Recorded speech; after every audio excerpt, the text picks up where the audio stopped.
Let's cut the Earth in half. You can see all of its layers. Here's the inner core. It's about 40 times hotter than the inside of your oven. That's the mantle, an ocean of hot lava. Here comes the crust of the Earth, the solid surface on which our civilization lives. But if you look up, there are many layers besides the atmosphere and the ozone layer. Scientists recently discovered a strange bubble here, which protects our planet from radiation. And nope, it's not the Earth's magnetic field. This bubble is made of radio waves. Our planet grows like a Christmas tree in the radio spectrum. But we're interested in low-frequency waves, the ones that let us keep in touch with submarines. So, radio waves are like light waves, or regular ocean waves. Look at this one. The distance between the two peaks is the wavelength, and the number of these waves over a period of time is the frequency. For example, there are 10 waves in this interval of 1 second. So, can you guess the frequency of this wave? Yep, it's 10 Hertz. Cell phones use waves with a frequency of 300 to 3000 megahertz. So, add 6 more zeros to that number. But waves of that frequency don't penetrate barriers well. Think of how you lose your cell phone connection when you're driving through a tunnel. That's because there is metal inside. It's a conductive material that weakens the radio waves a lot. Salt water is also a kind of conductor. So, if the submarine is deep enough, the thick layer of water weakens the signal, and we lose communication. To maintain it, we send fewer waves but make them longer. In the same amount of time, the frequency of the short waves will be much higher than the frequency of the long waves. That's why they're called very low frequency waves. But, as it turns out, these waves travel all over the Earth and even into space. This is where things get interesting. The waves collide with particles of radiation from the sun. We think of the sun as a friendly giant giving us light and heat, but it actually emits a lot of harmful radiation. Each flare, or the electrical discharge of material on our home star, causes an even greater burst of radiation. These particles fly to our planet, just as radio waves do. They travel 93 million miles from the sun to Earth in 8 minutes and crash into our bubble, which acts as a shield. Basically, radiation particles from the sun accumulate in the radiation belts around the Earth. Our planet's magnetic field traps them, and a recently discovered bubble of very low-frequency waves lies right below this radiation belt. It helps us repel some of the harmful emissions. Analysis of old studies confirmed that the radiation belts used to be much lower and closer to Earth. But when our civilization began to use radio actively, our waves raised that belt higher. No one expected such an effect from simple radio waves, but it'll give us a way to protect astronauts in the future. When you're on Earth, its magnetic field keeps you safe from radiation. You can physically see it when charged solar wind particles make the air particles at the poles of our planet glow. This is an aurora. Next time you admire this beauty, know that it's actually the Earth saving you from some extremely harmful rays. But if you're outside the Earth's magnetic field, somewhere in space, I have bad news for you. Nothing protects you there. This is a big problem for astronauts, who spend months on the International Space Station. Perhaps scientists will learn to create protective bubbles of very low frequency waves around space stations and spacecraft. The same is true for other planets. We're probably going to colonize Mars. There is no magnetic field there, and nothing can protect you from radiation. But if you create an artificial bubble there, you can reduce the harmful radiation. Another invisible bubble protecting us is the atmosphere. It's like a layer cake or an onion. Each level of the atmosphere has its own properties. The lowest layer that we live in is the troposphere. This layer contains 80% of the weight of all the air on the planet. It's also the main place where water vapor lives. And this is where the machine called weather works. The sun sends rays of energy to the Earth. Our planet's surface reflects them and heats the air in the troposphere. This makes it move and change places with the cold air, so all the wind, cyclones, storms, and tornadoes only happen in the troposphere, up to about 7.5 miles high. That's why commercial planes fly at an altitude of around 6 miles. The wind or other bad weather conditions hardly affect this area, and the air here is not as dense as it is down on Earth. Flying 1 mile above sea level is like moving through a biscuit. It's hard, but at a 6-mile altitude, flying feels like moving through light whipped cream. The plane almost feels no resistance, so it's a win-win. They save fuel and keep the passengers safe. A couple of significant downsides are that it's very cold and you can't breathe there. It's cold because there are very few air molecules to absorb heat from the ground and transfer it to each other. You wouldn't be able to breathe here for the same reason. That's why planes are equipped with oxygen masks, just in case. Let's go a little here. This is the stratosphere. There's even fewer air molecules up here, and that's where the weather probes fly. They're the kind of small balloons with computers people use to predict the weather. This part of the atmosphere also contains the well-known ozone layer. This is our shield against harmful ultraviolet radiation. Ozone is almost the same as oxygen, except it has 3 atoms in it. When harmful ultraviolet rays enter our atmosphere, they crash into the O3 molecule. The ray breaks the molecule into O2 and another oxygen atom. The ray itself is converted into heat, but the ozone regenerates quickly. A single oxygen atom joins the O2, and the ozone molecule is ready to protect us again. It's the invisible shield that protects us from radiation. It gave birth to all life on Earth. Now, there are things about nature that you know for sure. Or don't you? Let's check how much you know about the incredible world we live in. How many of the 14 points will you guess? Let us know. The Great Pyramid of Giza was built when mammoths still roamed the Earth. Myth or fact?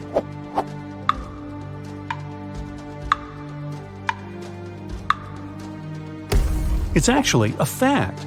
The most famous pyramid in the world had been constructed about 500 years before woolly mammoths went extinct, approximately 4,000 years ago. Their last known habitat was the cold and deserted Wrangel Island in the Arctic Sea, which might not have been as cold then as it is today. There are more trees on Earth than stars in the Milky Way. Is it myth or fact?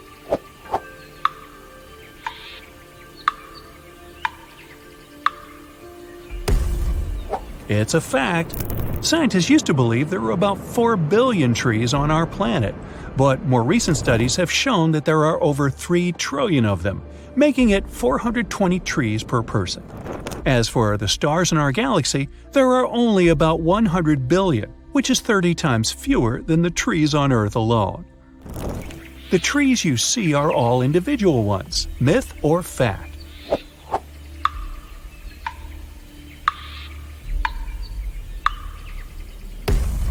This is false. In fact, 90% of the trees on Earth are interconnected by mycelium filaments. They send warning signals when in danger and exchange nutrients through them. It's kind of like the underground internet. Also, there are organisms like Pando, for example, which is the largest single living being on the planet. It looks like a dense forest of quaking aspens. In fact, it's basically a single giant tree, with its roots being interconnected underground. We drink the same water dinosaurs used to drink hundreds of millions of years ago. Myth or fact?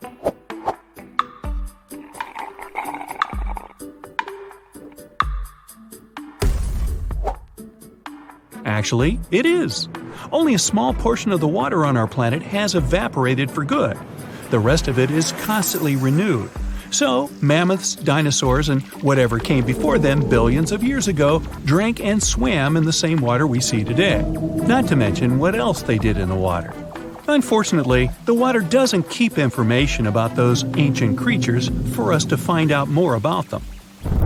Lightning never strikes the same place twice. Are you willing to bet on that? Myth or fact?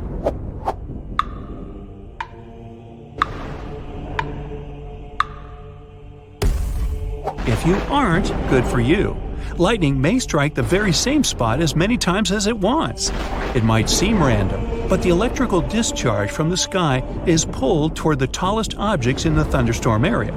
Also, the material this object is made of matters too. It's by no chance that lightning rods on buildings are mostly made of copper and aluminum alloys. These metals are some of the most conductive materials, so they pull lightning very efficiently. All deserts are hot. Now, this one's easy, right? Myth or fact?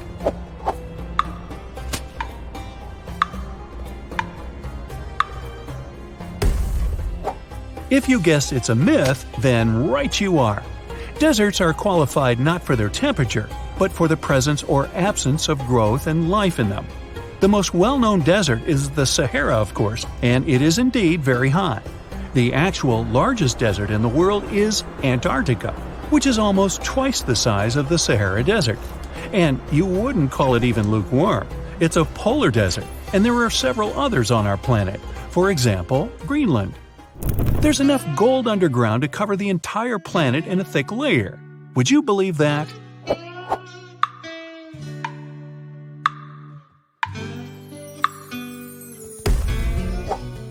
Well, you should, because it's true. Since 1950, humanity has mined nearly 200,000 tons of gold. If we made a cube out of all this metal, it would be 70 feet high and wide. Recent data from scientists confirm that there are huge reserves of gold in the Earth's core.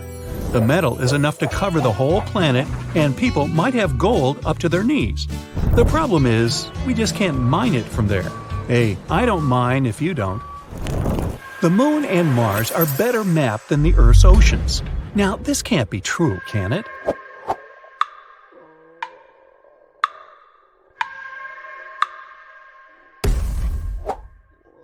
Actually, it can.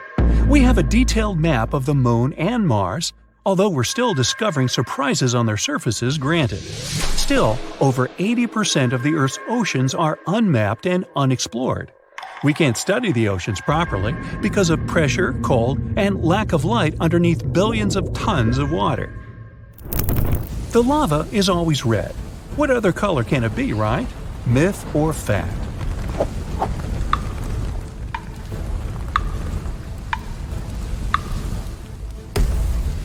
Myth. Usually lava is really red or orange because it's basically molten rock from the deep bowels of our planet. But there's one volcano in Indonesia whose lava is blue and luminescent. Only at night though. During the day, it looks normal. No mystery about it, just tons of sulfuric gas. This volcano also has the largest acidic crater lake in the world. The water there is so turquoise, you want to jump in immediately, but you probably guessed you should never do that. Have you ever wondered why Earth doesn't have rings? Gas giants, Jupiter, Saturn, Uranus, and Neptune, have them. But the rocky planets, Mercury, Venus, Earth, and Mars, don't. Two theories describe how ring systems potentially developed. The first one says that rings may have formed from leftovers that date from the time a certain planet was forming. Or, as the second one says, they could be the remains of a moon that was either destroyed in a collision or broken apart by the gravitational pull of its parent planet. Scientists still don't know why the gas giants have rings, but they think it could be because they formed in the outer solar system. Rocky planets formed in the inner area of our solar system, which is why they were more protected from potential impacts and collisions that might have formed rings around them. Or the reason is that the bigger planets have a larger volume, which allows a ring system to remain stable. Some scientists think our planet did have a ring system a long time ago. In its early stage, a Mars-sized object hit the Earth, and this probably resulted in a dense ring of debris. But its ring system pretty soon coalesced, and that's the way our moon was formed. More than 10 years ago, in 2011, astronomers found a huge water vapor cloud about 12 billion light-years away from our planet. This cloud is the oldest source of water that we know of. It dates back to when the universe was only 1.6 billion years old, and now it's 13.8 billion years old. This unusual cloud is also the biggest source of water that we know of. It holds 140 trillion times the amount of water that the Earth contains in all its oceans. Enormous. The cool thing is, this vapor cloud is kind of feeding a black hole. It may contain enough gases, such as carbon monoxide, to help its black hole grow even 6 times bigger than it is now. We all know that Earth has one moon, but there are 2 more asteroids, 3753 Carina and 2002 AA29, locked into co-orbital orbits with our planet. The first one doesn't really circle around the Earth, but has some sort of a synchronized orbit with the planet, which is why it looks like it's following the Earth in a stable orbit, while in reality, it has its own specific path around the Sun. The other one, 2002 AA29, follows a horseshoe orbit around our planet. Its specific path brings the asteroid closer to us every 95 years. You'd expect Neptune to be an extremely cold and dark place. After all, it's an ice giant 2.8 billion miles away from the Sun. There's not too much sunlight there. So noon on Neptune is similar to twilight on our planet. But this ice giant appears to be creating its own heat. To be precise, 2.6 times more heat than it gets from the Sun. This probably has to do with all the pressure near the planet's core. It builds and releases hydrogen, which keeps Neptune's center at a crazy temperature of 9,300 degrees Fahrenheit. But its atmosphere is still quite chilly. It ranges from about negative 240 degrees Fahrenheit to negative 330 degrees Fahrenheit. What shape do you think of when someone mentions storms? Probably long ovals of hurricanes and conical tornadoes. But that's something we see on Earth. At Saturn's North Pole, a storm has been raging for at least the past 40 years, and it has a hexagonal shape. Such a weird shape probably has something to do with Saturn's turbulent gas, or maybe even with zonal jets that extend many miles down into a region of extremely high pressure. Have you ever wondered why planets don't twinkle while stars do? The thing is, if you were out there in space, you wouldn't see them twinkling at all. The reason we see stars twinkling is because of Earth's atmosphere. The pin-sized light coming from a star hits the atmosphere. The atmosphere then refracts it, which sends the light skittering off in a zigzag. That's what we perceive as the twinkle. Planets appear much bigger to us than just pinpoints. And yes, their light zigs and zags after hitting the atmosphere too.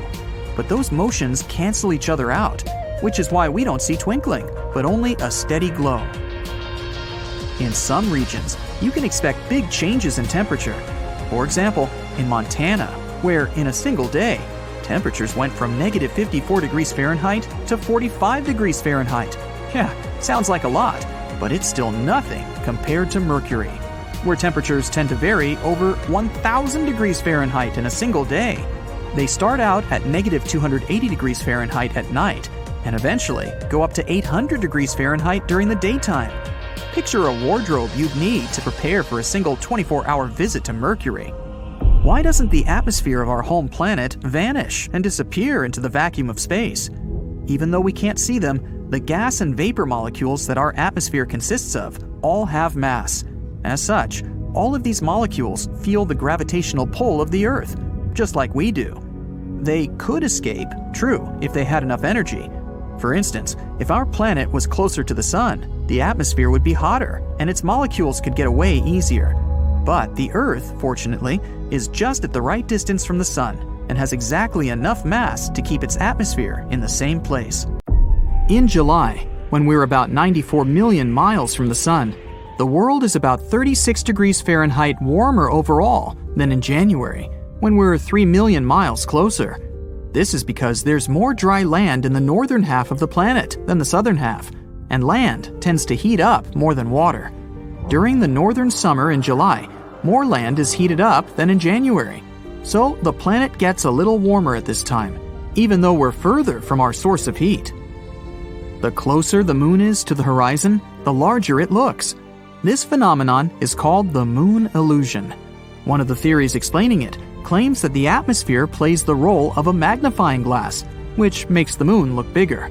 In reality, if the atmosphere had a say in it, the moon would actually look smaller, not bigger. Most experts believe that the illusion is created by your own mind. It can increase the moon's size more than twice. When Earth's satellite is high up in the sky, you don't have any visual cues about how far away it is. But when it's near the horizon, you can see objects surrounding it in detail. It makes the moon look larger. But it's just one of the many theories explaining the phenomenon. By the way, you can trick yourself out of this illusion if you bend down and look the moon upside down through your legs. A day on Venus is longer than a year. It takes the planet 243 Earth days to rotate around itself, and only 225 Earth days to make a full circle around the Sun. Around 5 million years ago, the supermassive black hole at the center of our galaxy launched a star from itself, and it's now traveling through the Milky Way 10 times faster than any other star out there. Saturn's rings are very thin compared to its size. If you had a scale model of the planet that was 3 feet wide, the rings would be 10,000 times thinner than a razor blade. Mercury is a few billion years old. In 2016, scientists discovered some abnormalities on the planet's surface showing that it's getting smaller. After more research, they found out that Mercury hasn't finished cooling down yet. The Earth and the Moon are gradually drifting apart, as slowly as your fingernails grow. This is the flip side of our satellite's gravitational force. The Moon creates tides in the Earth's oceans. They pull back at the Moon and make it speed up. This in turn moves the satellite to a higher orbit. In prehistoric times, the Moon was way closer to our planet than it is now. Luckily, we aren't going to lose the Moon. The farther away it moves, the weaker its gravitational pull becomes.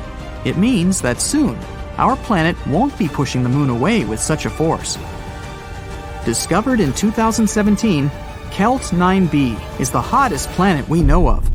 Next time you're complaining about the heat on a scorching summer day, just remember that temperatures on this planet can reach 7,800 degrees Fahrenheit. That's because it orbits really close to its star, which is called Kelt 9. This thing is way hotter and bigger than our Sun. Experts believe that the giant star might someday evaporate the entire planet with its intense heat. Kind of a sizzling solar sauna, wouldn't you say? Everything on Earth, and everything people have managed to see in space with the help of telescopes and other instruments, is normal matter. It's made up of atoms and molecules, and adds up to less than 5% of the universe. Almost 3/4 of the universe is dark energy. Astronomers wouldn't even know the thing existed if several decades ago they hadn't found out that the expansion of the universe wasn't slowing down. Quite the opposite, it was accelerating. It meant there had to be some enigmatic force that counteracted gravity. It got dubbed dark energy. Cold welding is a phenomenon in space when two pieces of the same metal join together without any trouble and heat. About 700 million years ago, a mysterious event that occurred may have turned Venus into the place it is now. Admittedly, astronomers can't see the surface of the planet directly because it's covered with dense layers of thick clouds. But space missions that have been sent to the hot planet found that Venus is peppered with fire-breathing volcanoes, massive mountains, countless craters, and gigantic lava plains.